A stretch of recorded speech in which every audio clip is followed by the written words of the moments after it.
Hello. So a lot of you have heard about the big news that I was on Good Morning America on the 15th, February 15th.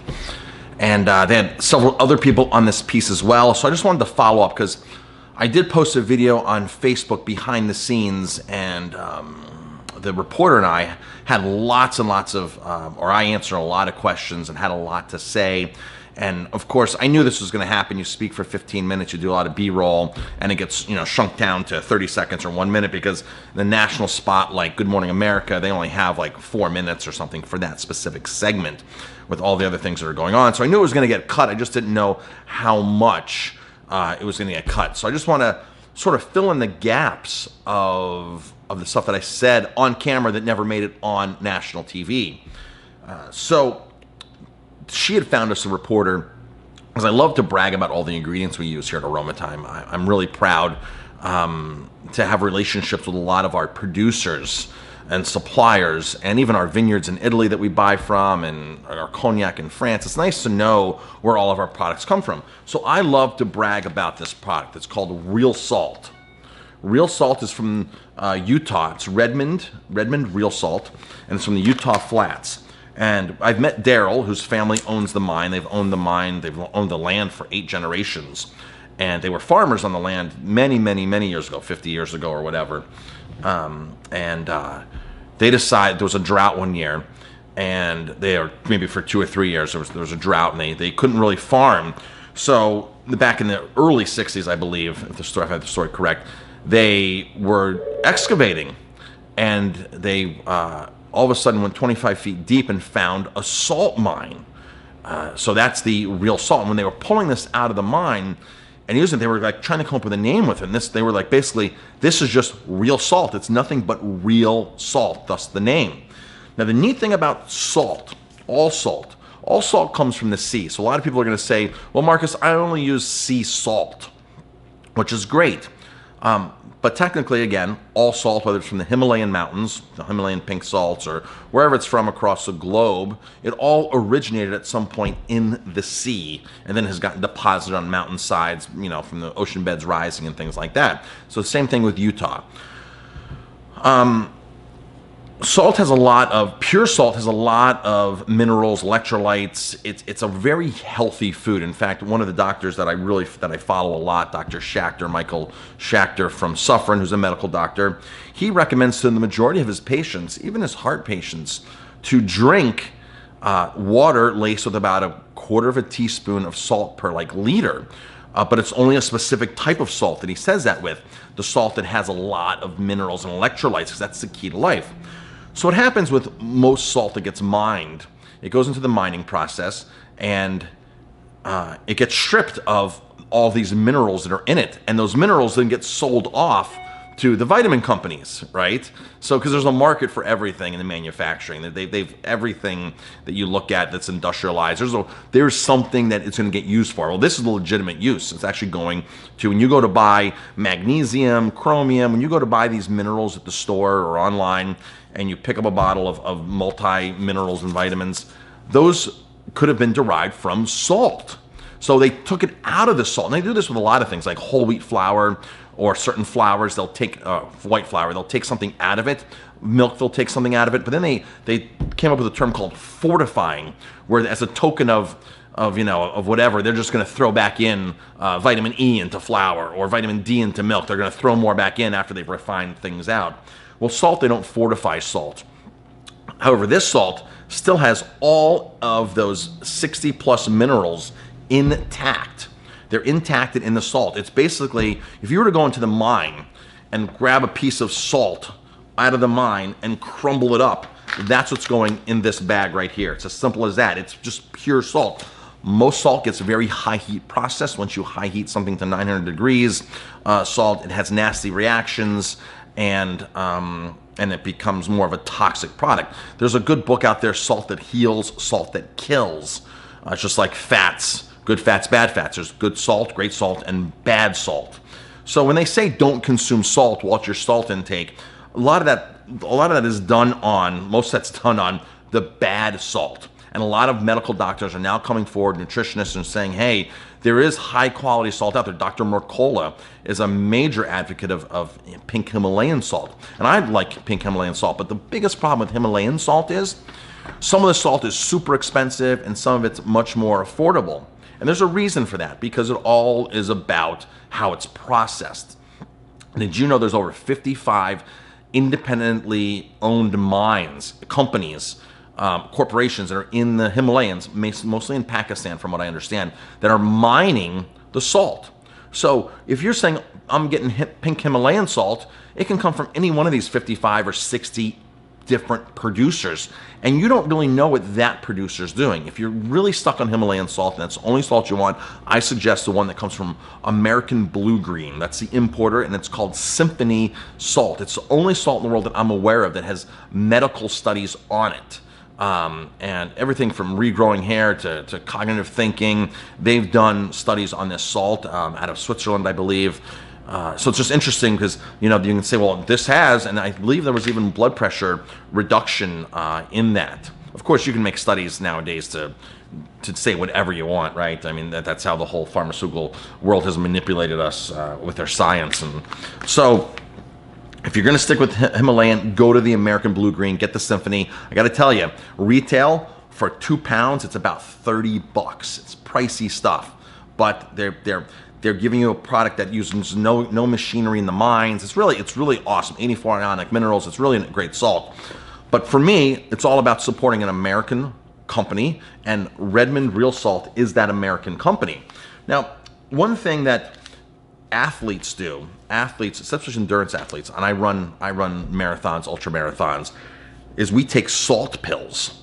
We actually pop salt pills, and Gatorade is a form of electrolytes and salts as well. So athletes rely upon this pure stuff to do better performance. And for us marathon runners, taking a salt pill ahead of time avoids the cramping. It really avoids the cramping. So all these ultra runners, it's always in their backpacks on the trails, and we just pop them, before we feel the pain. And also when you go to the hospital, you get a saline solution. So salt is really the key to life and vitality, but it's been villainized by the cheap production of it out there. Now, some people are gonna say, well, Marcus, I only use kosher salt. Kosher salt can go through the same exact processing or very similar processing, high heat, stripped and robbed of its minerals, just like iodized table salt can, very similar processing. Chefs like kosher salt because of its grind, its coarse grind. And that's the real deal with kosher salt. That has the allure. The chefs can grab it with their hands. If you see in the kitchen, chefs don't use salt shakers. It's all about grabbing with your hands and going. So that coarse grind allows chefs to be able to use it, I guess, in a more effective way or an easier way, better for applications. Now, here's the cool thing. This salt, Redmond Real Salt, is actually kosher certified. So the whole line, no matter what grind it is kosher certified. So it's OU certified. They do actually have a kosher salt. So this is actually their kosher salt right here. I don't know if we can see it with the label, if that can focus in, but that is their kosher salt right there. There we go, kosher salt. So that's the kosher grind. They make all different types of grinds. Now here's a really cool thing about Redmond. They have these little to-go containers like that, right? These little tiny capsules, or not capsules, little tiny plastic containers of them, you can stick in your pocketbook. Women love these. My wife carries this everywhere we go. When we go to a restaurant, we're like, no salt, please. Don't add any extra salt. Don't add any more salt. If there's salt, you've already cooked something with salt, that's fine, but don't add any salt. And we pull out our own salt, even on French fries, if you're going out, because French fries are loaded with bad salt, right? So you fry something, probably in a GMO oil, and probably a GMO potato, or some kind of heavily chemicalized potato, and then they're throwing bad salt on top of it. So if you are going to partake in French fries, take your own salt. Add the minerals, add the nutrients onto the French fries. It's sort of a token. So Redmond Real Salt is what we use here at the restaurant. If you are any salt that you use, make sure you don't put it into a metal container and have it sit in a metal container. That's because salt will leach out things like nickel out of stainless steel or something, whatever things can be leached. It'll start leaching that out and putting it into the salt. So make sure no metal containers. Salt's also a great way to preserve things. If you have a lot of fresh herbs at the end of the year in your garden, like rosemary or basil, you can actually, we used to do this a lot at the restaurant I worked at the Greenbrier in West Virginia. We used to layer salt, throw the herbs, and then throw more salt on top of it. And the salt, because salt is very drying, it'll pull out and dry the herbs. So we'd have dried basil, but then we'd also have salt that's flavored with basil. It's a really cool process. And you can keep reusing that salt over and over for the same herb. So don't think you have all this salt now. I could use all this basil salt and I have all this basil. Use that salt over and over and over again. Use it for the next year too, and you can either dry some basil. So you can keep going with that. Salt is a great conductor of heat. Super great conductor of heat. If you're baking a potato, you can actually line the bottom of the pan up with just a layer of salt and have the potatoes sit on that. It makes super light, fluffy baked potatoes and baked evenly. Really, really cool. Because it's also a great heat conductor. We've used it in the kitchens in the past. We'll take, and this we use cheap salt for this, by the way, when we do this. We'll take pans that are really corroded and like with grease on them and everything, and you throw salt in there and stick it on a burner and let it go. That salt gets so hot, conducts the heat so well that the pan just all of a sudden just comes crystal clean. It'll take off a layer of grease that's on that pan that's been there for the longest time, that's been cooked into the pan. It'll take all that off. It'll make that pan shine. So that's another trick to do with salt. But again, don't buy cheap kosher salt for that. Cheap iodized salt for that. You don't want to waste your money with that because you're not really cooking with it. You're not consuming it. So I think that's a lot that I've covered here on the Redmond Real Salt. I just thought I would elaborate on things that were cut off of the interview from Good Morning America. Really passionate about salt. Salt's really one of those things that's now like a designer thing. And I'm saying, real salt's great salt. It's fantastic salt. There are other salts out there that are probably just as good, maybe better. So it takes a lot of research. But here's one thing that I would avoid when buying salt. Because salt is such a designer product now, gourmet product, there's websites like saltworks.com, there's salt shops, and the gourmet shops, there's all these different salts. I would avoid buying something that's directly coming from the sea itself currently. So the Himalayan salt and the Redmond Real Salt are coming from mountain deposits. So when you buy something like truly from the sea that they're harvesting, you have to worry about pollution. So at that point, I find it necessary that a lot of these salts do purify themselves, okay? They have to get purified to maybe get some of the pollution out of them. Let's face it, in Brittany, France, is where fleur de sel comes from, the prized salt that chefs love, fleur de sel. Beautiful, expensive salt. But there was, 20 years ago, there was an oil spill there. So here we're harvesting stuff, like that's saying, oh, well, let's harvest something out of the Gulf of Mexico, where the oil spill was. Yeah, it's 20 years later, but how clean is everything 100%? Plus, we're still putting stuff into the oceans. Our oceans are being very, very compromised these days, extremely compromised because of just the pollution that goes into them. So they're taking salt from these oceans, deposits from the oceans, and then making, putting salt in packages for you at the table. And I have a problem with that because you have to refine it to a certain extent to make it pure. I'm assuming, it was my assumption, or you're going to have some of the pollutants in it. So I'm not saying that there's not other great salts out there besides Redmond Real Salt, but I'm a fan of Redmond. We know the owners of the mine. We've done business with them for years, and I like to feel good about the products that we buy. So if you can't find Redmond Real Salt, most health food stores should have it. I think locally here in Ellenville, Peters Market should carry it. And if they don't carry it, ask Pat Peters. I'm sure she'll be happy to order it for you. If you want, we buy them in bulk bags. We buy them in 25-pound sacks, and I buy like 15 to 20 of these a year. If somebody said, Marcus, can you get me a sack of it? I can get you a 25-pound sack. I have those.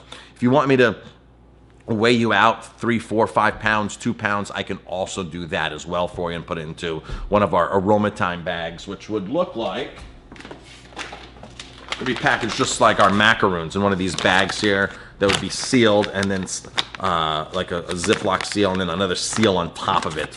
So we can also package that for you in something like that. So thanks for watching. If you like my videos, please hit like, subscribe to my YouTube channel, check out aromatimebistro.com, and if you have any questions or comments, leave them below.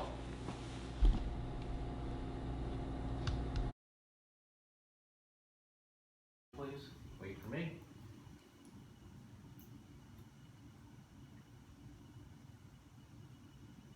Go ahead.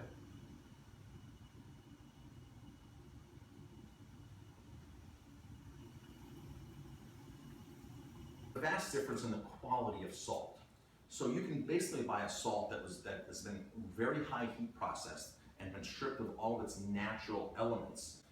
And you will basically have a salt that has 0 elements in it versus buying a salt like this that is loaded with 60 plus different minerals.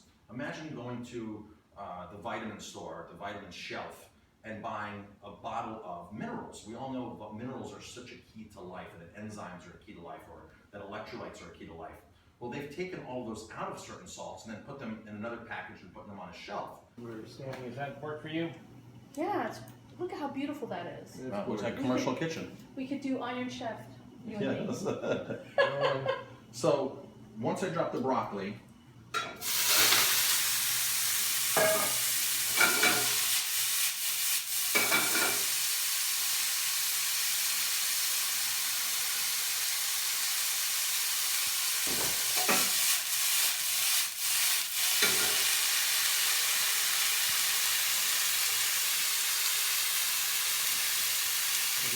they give you an IV solution of saline. They give you a saline solution, so they want you, or they know the benefits of salt, but yet